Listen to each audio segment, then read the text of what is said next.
History shows us that great nations rise and fall. Babylon and Greece have fallen. The Roman Empire has come and gone and will rise once more. This rise and fall of nations are more fascinating and at times more dramatic than the popular TV series Game of Thrones. As many say, truth is stranger than fiction. Only that it takes several centuries for the drama to fully unfold. But now, we are witnessing a country on the verge of collapse. Here's a little hint. This is a West Asian country. Can you guess? Yes, that is Iraq.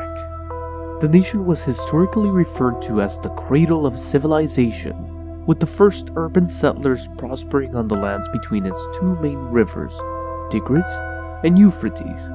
For thousands of years, Iraq's fate has depended on the Euphrates. The river made Iraq one of the most fertile countries in West Asia. But the mighty river is drying up. Buried with it is Iraq's fate. But that doesn't come as a shock, as it had been predicted in a terrifying prophecy that seems to be coming true as strange and ancient discoveries had been found underneath the dried riverbed that have left the world in shock. All this and more in today's episode of Eyes 200M. First and foremost, let's find out why the Euphrates is dying. The Euphrates' problems, in fact, begin more than 1,000 miles upstream, near the river's catchment area below the Taurus Mountains in eastern Turkey. In a headlong rush to generate electricity and create arable land, the Turkish government has been on a dam building boom for 2 generations. In 1974, the Keban Dam was opened on the upper Euphrates. The Ataturk Dam was finished in 1990. The ongoing Southeastern Anatolia project, a $32 billion scheme to build 22 dams and 19 hydroelectric plants on both the Tigris and the Euphrates, will eventually provide nearly 1/4 of Turkey's electricity. Syria, meanwhile, built the Tabqa Dam upstream from Raqqa in the 1970s and added a few more dams on the Euphrates and its tributaries before the civil war ground development to a halt. Since the Turkish and Syrian dams began operating in the 1970s, the water flow into Iraq has dropped by nearly 2/3. For decades, Iraq has been squabbling with both neighbors about getting its fair share of the water. The dispute nearly flared into violence in the early 1970s, after Turkey and Syria diverted the Euphrates into a series of reservoirs and nearly dried out the river downstream in Iraq. In response, the Iraqi government constructed a series of canals linking the Euphrates to Lake Tartar, a reservoir northwest of Baghdad. With talks long frozen, Iraq has been dependent on oft-disputed arrangements with its upstream partners. Turkey will give us some water, but it's mostly wastewater and irrigation spill-off, says Motaz Al-Dabaz, the Baghdad University water resources expert. The quality is not the same as before.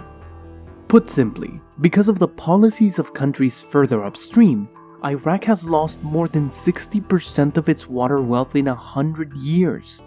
The flow of Iraq's historic rivers has fallen tenfold, from 1,350 cubic meters per second in 1920 to less than 150 cubic meters per second in 2021. 3/4 of the country's renewable water resources are generated from external inflows, while the national sources provide the Tigris River with 32% and the Euphrates with only 3%, which is reflected in the decline of water per capita from 5,900 cubic meters in 1977 to less than 240 cubic meters currently.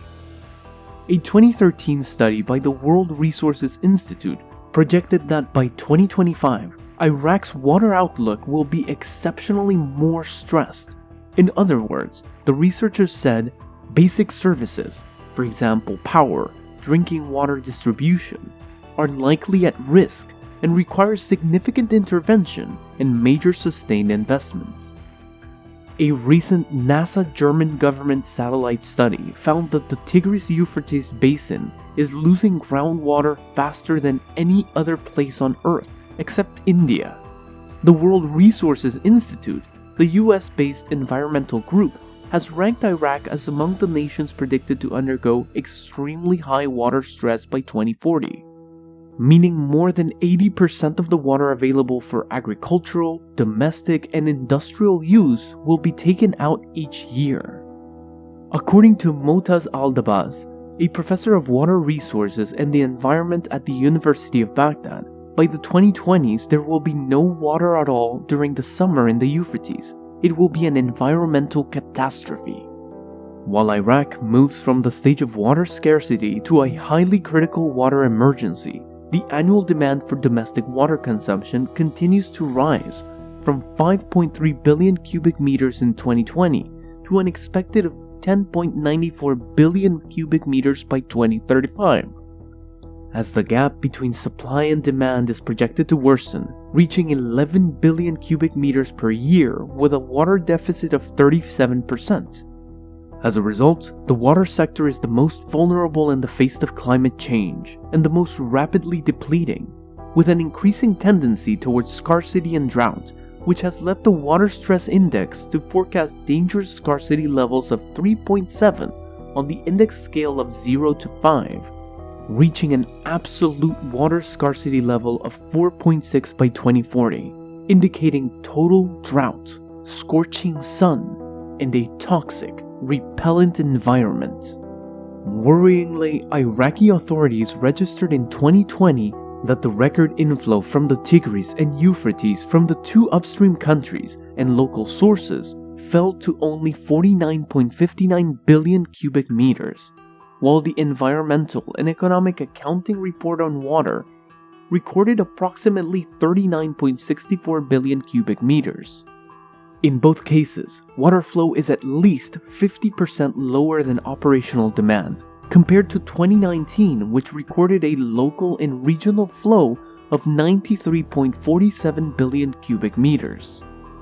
The government is therefore considering banning the cultivation of rice, maize, and water-intensive crops, which means displacing tens of thousands of families, thus aggravating an environment of poverty and violence. Worse, global warming is adding to Iraq's woes. Decreased rainfall totals have already been recorded throughout the Euphrates basin. By the end of this century, according to some climate models, the average temperature in the river basin is likely to increase by 5 to 7 degrees Fahrenheit, which would cause higher rates of evaporation and an additional 30 to 40% decline in rainfall. The first national climate communications of 2016 identified marshes, forests, mountain areas, lakes, and surface waters such as rivers as some of the sites that are most vulnerable to the effects of scarcity and climate change.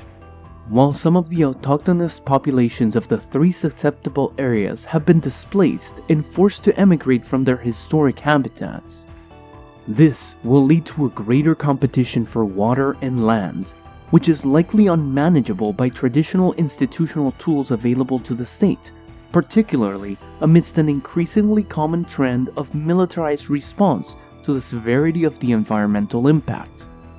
The militarization of water and climate represents a significant threat to national security, leading to the fragmentation of social contracts, the collapse of social institutions, the emergence of superior and vulnerable groups, and the disintegration of historical Iraq as a result of an environmental collapse that might resemble the abrupt climatic end of the Neolithic era in Iraq around 3800 BC.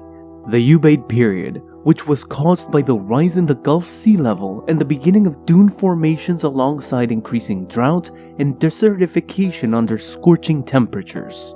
So, after all, is the drying up of the Euphrates River the fulfillment of Bible prophecy?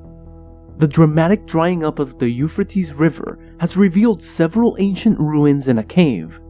Some people are quick to point to the drying riverbed as the fulfillment of the Bible's end times prophecies.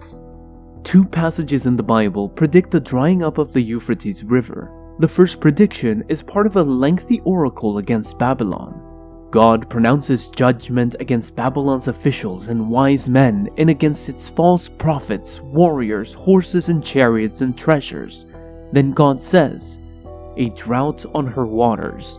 They will dry up, for it is a land of idols, idols that will go mad with terror." In Jeremiah chapter 50 verse 38. The waters of Babylon are the Euphrates and Tigris rivers. Both rivers are drying up now. Are we witnessing the fulfillment of Jeremiah's prophecy? The second prediction of the Euphrates River drying up comes as part of the 7 bowls judgment in Revelation. The judgments of the 7-year tribulation start with the 7 seals, continue with the 7 trumpets, and end with the 7 bowls. The bowl judgments come at the end of the tribulation, and they are so destructive that if they are continued, all human life would perish. The 6th bowl of judgment, the penultimate judgment of the tribulation, is the drying up of the Euphrates River. Revelation 16:12 says, "The 6th angel poured out his bowl on the great river Euphrates, and its water was dried up to prepare the way for the kings from the east." The Bible doesn't say who the kings of the east are, and biblical scholars and theologians have different ideas about who they are. One popular interpretation is that the kings of the East are a reference to the rise of China and other Asian nations as powerful political and economic entities.